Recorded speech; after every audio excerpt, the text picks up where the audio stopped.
Yeah, Thomas! Yeah. You better win now, Thomas! Riders still ready. Still ready. Riders even readier. All right, here we go. On the chief referee's whistle. Riders ready. You said that last time.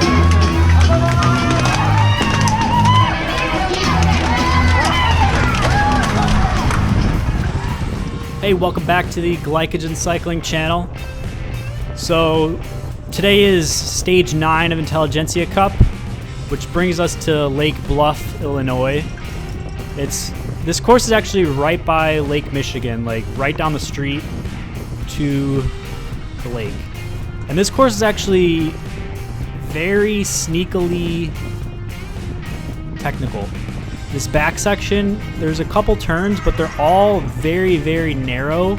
So you can't go more than 2 wide, really. When you're, especially at speed, you can't go more than 2 wide. And that makes it really hard to move up.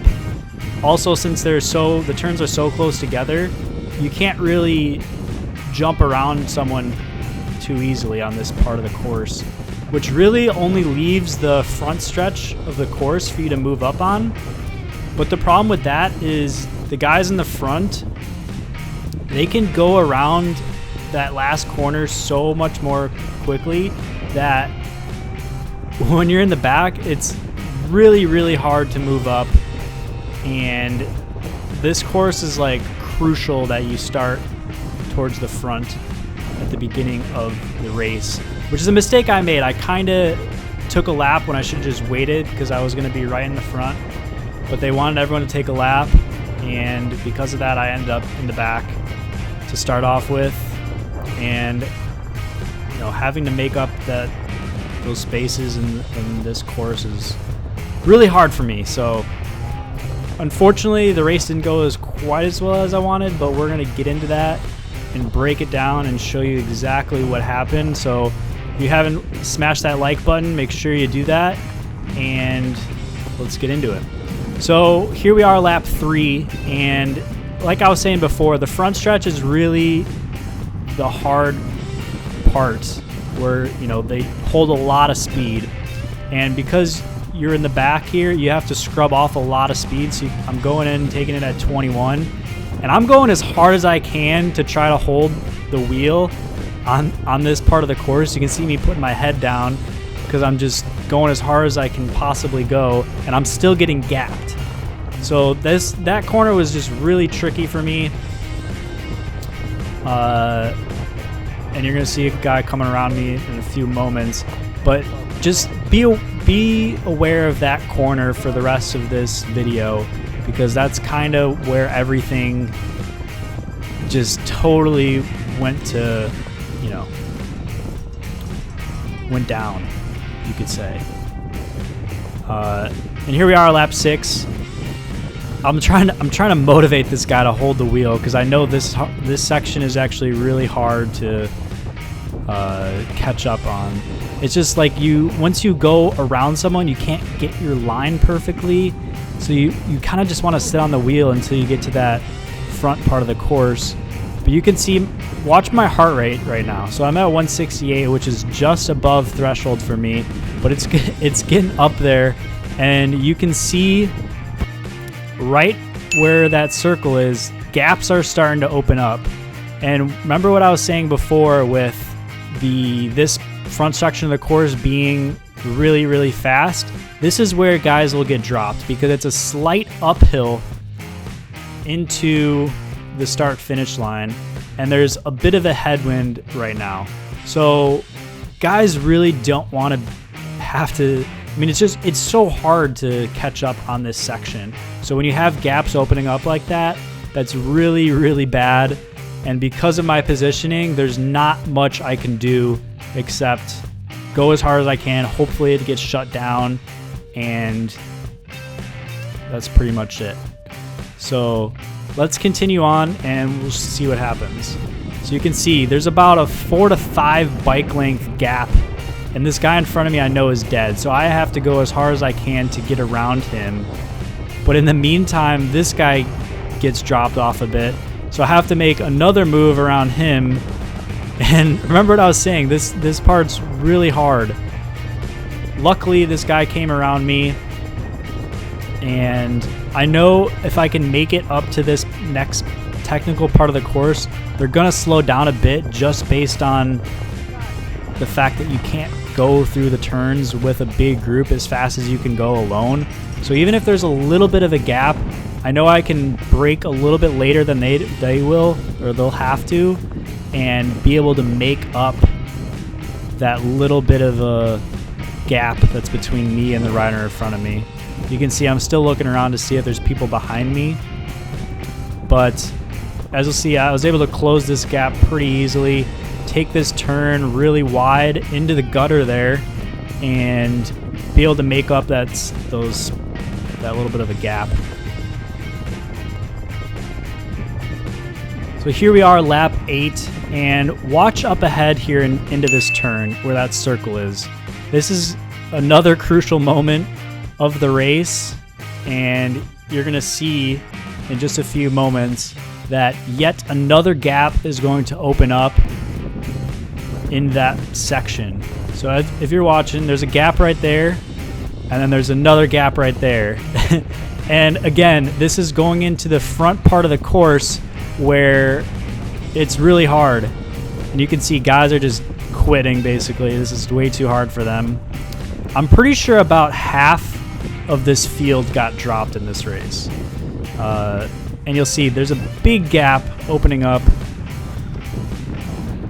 And at this point I'm like, there's like nothing I can do basically. I have no energy to move up because I'm just closing gaps, and the time I get to the technical part, I have to sit in to try to recover a little bit. My heart rate's over 170, and it's like impossible for me right now. Based on my fitness levels, I just don't have the legs to make up these spots on this course especially. So I'm kind of just trying to recover a bit. You can see my heart rate's still at 170, so that's, I'm definitely in the red zone right now. And I know like this is a crucial moment in the race. It's like I have to close this gap down. It's getting a little bit too big, and if I don't close this down, then my race is over. So I just sucked it up. Heart rate 174. I'm really hurting at this point. Into the gutter again. What's nice about this gutter is it's not like a straight wall basically, if you know what I mean. It's kind of slanted a bit, or rounded I should say, so even if you cook it way too fast, you can go in the grass and not crash out. But able to close the gap down. But again, we're going back to the hard part of the course, and my heart rate's at 170 right now. So this is really not looking good for me. So we're going to fast forward a little bit and show you guys what happened. So I'm, again, looking around, seeing if anyone's behind me. Some of these guys were able to tag on to my wheel when I closed that gap for them, since they opened it up. And we do a couple more laps. Luckily, they kind of slowed down a little bit. So at this part of the course, I'm able to recover just a tad, and I think it's going to be all right for a little while. Usually that's what happens in crits, is the first 10-15 minutes of the race are just blazing fast, and then you have like a cool down point in the middle of the race, and then the last part of the race is also really fast. And that could just be because of a breakaway trying to go, or just jitters, everyone trying to get their positioning. But again, look up ahead. You can see this gap is opening up, and I don't really know why, because we're not going super hard, but I'm, didn't take that opportunity to move up when it was a little bit slow in that part. And because of that, again, you can see a huge gap opening up, and you can listen here. I'm like,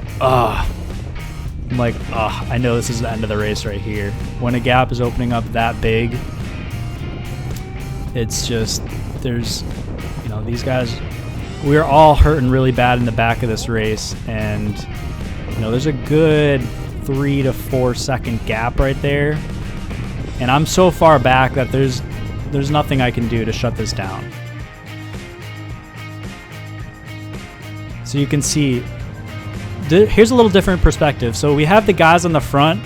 You have this guy here, Will, in the blue, drinking water. And we're in the back here with this gap just suffering like a dog, trying to get back onto the race. And, you know, the people at the front are drinking water, chilling. So it just shows that the cornering, if you can pick your own line at the front and don't have to break into it, it just saves so much more energy not having to sprint out of the turns. But unfortunately, that was just the end of my race.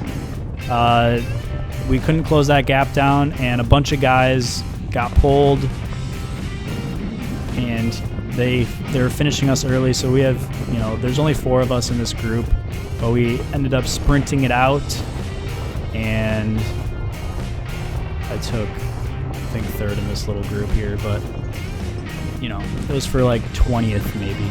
So on par with what I was finishing the other days, but that being said, it's still like really disappointing that I got dropped again.